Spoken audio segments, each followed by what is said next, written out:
G'day, ZiggyD here. There is less than 15 hours until the official 1.0.0 launch for Path of Exile, and a bunch of you guys have requested that I give my thoughts on the newly released full list of patch notes. So, here we go.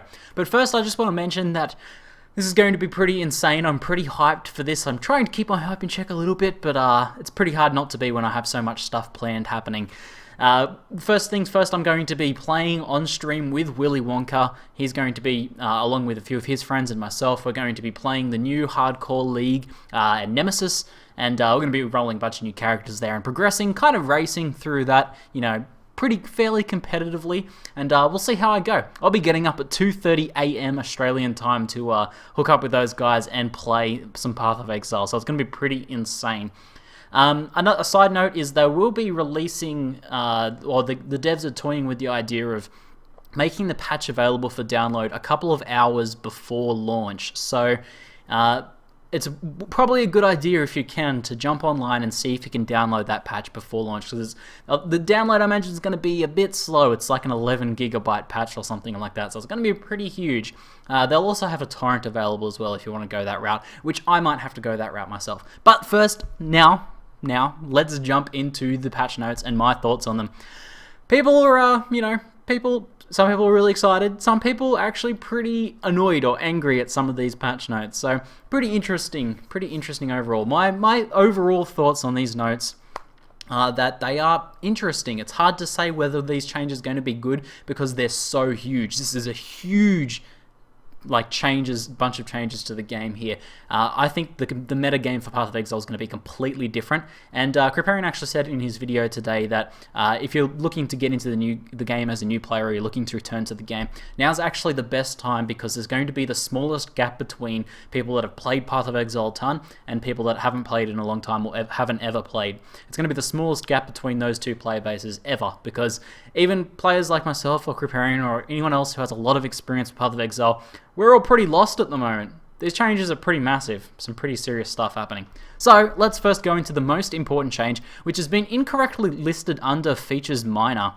And that is that the Path of Exile logo in the title screen is now in 3D. Obviously, this is a huge change for the game. It's gonna, it's one of those things that the new players coming into the game see straight up. Having this epic 3D logo is going to make a big difference. I think it's going to increase the player base of Path of Exile probably 10, 20-fold at least. So that's a really significant change. I think they're just incorrectly listed under minor there.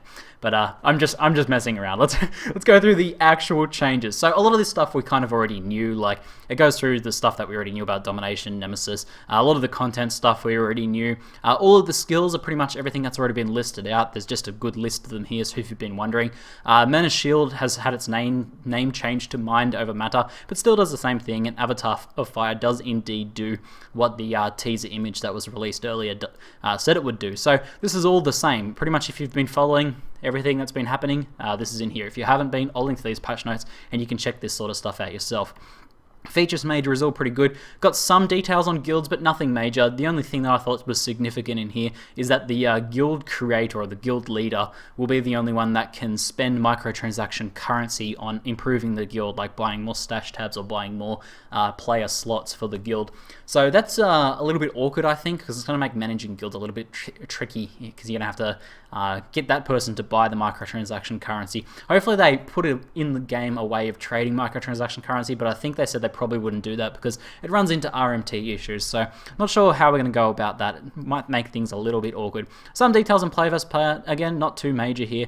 This is all pretty normal. As I said, the 3D logo is a big deal. But let's go into the significant one here. Okay, so firstly, item quantity has been removed, and there's been some other balances towards item quantity. Item quantity won't be available on magic or rare items in the new 4-month leagues, and the increased item quantity support gem won't be available as well. It will still be available on unique items, so those unique magic find item quantity items are going to be pretty valuable in the 4-month leagues, I think. So yeah, that's pretty interesting. But let's go to the major point of contention for a lot of people, something that people are very frustrated with. Firstly, obviously we have a bunch of unique buffs. You know, nothing too major, but a lot of these things that are getting buffed is pretty good stuff.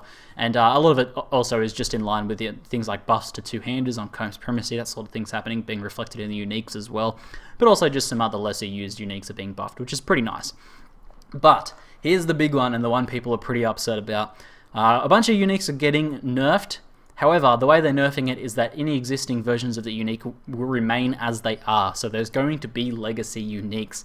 Now, firstly, these nerfs are needed, like especially if we look at things like Comb's Heart. They've intentionally been removed from the 4-month leagues because they changed the metagame so much. Like, most builds are created around this item, and it just dominates the playing field too much. It's too powerful. So a lot of these nerfs, I think, are really good, and I don't think most people are upset about the nerfs themselves. But what they are upset about is the fact that there will be these legacy items floating around, these really powerful items. Now, to be honest, I really don't understand this whole feeling of being upset about other people having these really powerful items, these really powerful legacy uniques. Personally, I actually really like the idea of legacy items being in the game because it's a piece of the game's history. In the future, we're going to be able to look back at these items and be like, wow, there's that really powerful item. Or there's going to be like rumors of these items that people have never really even seen or heard about, but players that have been around with the game for a long time. So like, yeah, I remember when that item was like that. I don't think there'll be any more of those floating around. They're probably all lost in old stash tabs or been deleted on old accounts, or, you know, a select few people only have them left over now. And I think that's pretty cool. There's a cool kind of atmosphere and feeling about that, I think. But Willy Wonka actually brought up a pretty good point with me. It does affect PvP. So at first, where I thought it's completely a non-issue, actually, in default in the hardcore leagues, PvP is going to be very, very dominated by players that have these powerful legacy items, and that is actually pretty bad. So I can agree in that sense that it's going to have a big impact on PvP. But then I think again that the serious competitive PvP players will be doing their PvP in the new 4-month leagues, and these players won't have access to these powerful legacy items. I think PvP in default and in hardcore league, the two standard leagues, pretty much just going to be showcase PvP rather than competitive PvP. And I think that's okay, because that's kind of what these leagues are all about anyway. Grinding Gear Games has already said that these leagues are all about showcasing these really powerful characters that you've been working on for years and stuff like that. And they're going to have these really powerful old legacy items and things like that. So I think overall that's pretty good. I'm curious to hear what you guys think about the legacy items. A lot of people are super, super angry about this, but I personally don't have too many issues with it. I can see the potential issue for PvP, but again, I think that's not too big a deal with the fact that most players will probably be doing their serious PvP in the 4-month leagues. But let me know what you guys think. Okay, so the next one is, if we go into auras, okay, so we knew that the cost of auras was getting increased by quite a bit, and the power of these auras was being increased by a lot as well. This is another point that some people are really excited about, and some people are really upset about. My first impressions are that I think it's a good change. The overall idea of this is to make it so rather than feeling like every build has a mandatory 3 or 4 or 5 auras that they have to use, which is the current metagame in Path of Exile.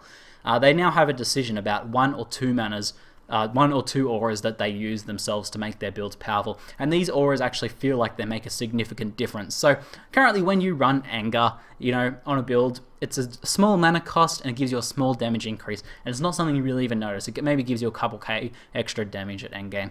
And it really doesn't feel like a big change to the way your character plays. The idea here is that this is going to now provide significantly more damage, but you're not going to be able to run it with Wrath and Hatred very easily. So this is going to be very, very expensive. Now, this says, the wording of this, the mana cost for all auras except Clarity has been changed to 60% reservation. This sounds exactly like things like Anger and stuff like that had flat reservations before, flat mana cost reservations. It sounds like they're now becoming percentage-based reservations, which is very, very interesting. Now, 60% is obviously huge, and this is the point where people are kind of upset about this. Generally, I think most people that are upset about this change feel that it's a big nerf to solo players, because when you're running in a party, each one of your party members can run a different aura, and the auras can overlap, and you can all get the benefit from that. That's the power from playing in a party, is this sort of synergy, this team synergy that happens. As a solo player, it would be okay in the current meta because you can run 4 or 5 auras yourself. It's really not a big deal, especially if you play like an Eldritch Battery build or something like that. However, with this new setup, once you've you've got your reduced mana reservation, reduced mana support gems essentially linked up to your auras, you're going to be able to run a maximum of 2 on most builds. Like, unless you're really heavily spec into it, you're going to be able to run about 2, with just only a little bit of work. So that means solo players are now much less diverse. They're going to be able to run maybe 1 damage aura and 1 defensive aura. However, I do think if these have been balanced well in the terms of how much more powerful they are now, I do think that this actually will still be pretty good. Like, say we're running Discipline and Hatred. We should be getting extra increased damage from Hatred now, so it's going to make a significant difference, and that would overtake any need for us to use Wrath or Anger like we would have previously used. So maybe Hatred now, by itself, is the equivalent of Hatred plus Wrath in the previous sort of instance of the game. So that makes sense. And let's say we're running Discipline now.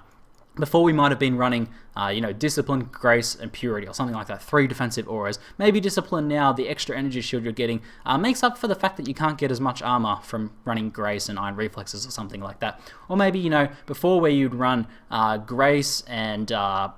What's the armor one? I always forget the name of the armor one. But if you're running those 2 defensive auras together, maybe now Grace is more powerful enough that it doesn't matter that you can't run that other aura. So, I don't know, people use this auras generally now to fill in gaps in their gear, but now I think they're going to be more interesting the way you spec it. Now, I have to say, overall, this is a good change, I think, because it's going to increase the amount of diversity in builds, because the fact that you have to make a choice between, only a couple of auras, I can only run 1 or 2 auras, means that there's going to be a bigger variance in the different sorts of builds we see, which I think is pretty good. So, I'm excited to play this. I think it's going to be really interesting. The other thing is that Blood Magic behind the Keystone now will have a few extra nodes that reduces the mana cost of auras when you're on Blood Magic, essentially. So Blood Magic apparently is probably going to be the strongest way to stack a lot of auras now. Also, from early looks at the passive tree, it looks like there's about 50% reduced mana reservation nodes spread across the passive tree that you should be able to get, not including the Blood Magic ones. So it might be possible to still run 4 or 5 auras. You're probably just going to have to make a Blood Magic build or an Eldritch Battery build, and have those very carefully spec into these sorts of multi-aura actions. So, yeah, pretty interesting stuff. Going to be a bit harder to do that, but I think it's a good change overall. Now, we have had some nerfs to support gems and some skills as well. So we've got Weapon Elemental Damage, Spell Totem, Range Attack, Remote Mine, Trap. All of these have been nerfed. So Weapon Elemental has mana cost reduced and a damage nerf, so it kind of balances out, obviously, a little bit. But often the mana cost wasn't a big problem for people, so generally you're going to be doing less elemental damage now, and this is kind of across the board as well, a lot of different elemental damage nerfs. The nerf to Spell Totem, especially combined with, there should be another skill one around here somewhere. There's also been a nerf, here we go, there's been a nerf to Spark, so damage is increased at the lower levels, that's not a big deal, but Spark duration has been heavily reduced. So reduced duration of the shock, essentially, is going to be... So, hold on, Spark duration has been reduced. I thought that was shock duration. I'm not sure if that might be actually the duration the sparks stick around for. But we're having some nerfs to sparks and spell totem builds and things like that. A lot of these different skills have been nerfed or made a little bit different. Like Cleave, for example, now has a bigger penalty for elemental damage. Pretty much, there's no point going through each one of these, but pretty much overall, a huge metagame shift for Path of Exile, and we're pretty much back to square one.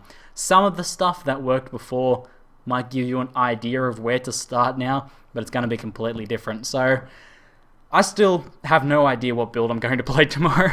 I was thinking of like a Mana Shield, Eldritch Battery, Archer of some sort of description with the Scion. But it's going to be feeling it out. We're all pretty much, back to square one, as I said. We're going to be jumping in and just playing around with these builds to see what works again. It's a really big change. And that gets me pretty excited because it means we have a whole new game to play around with, essentially. And that's pretty cool. Anyway, let me know what you guys think. Those are my first impressions and thoughts of the patch. I could go through in a lot more detail, but I don't think it's worth it. We'll jump on tomorrow and we'll talk about it a bit more in future videos to come. That's it for now. I'm ZiggyD. And thanks for watching.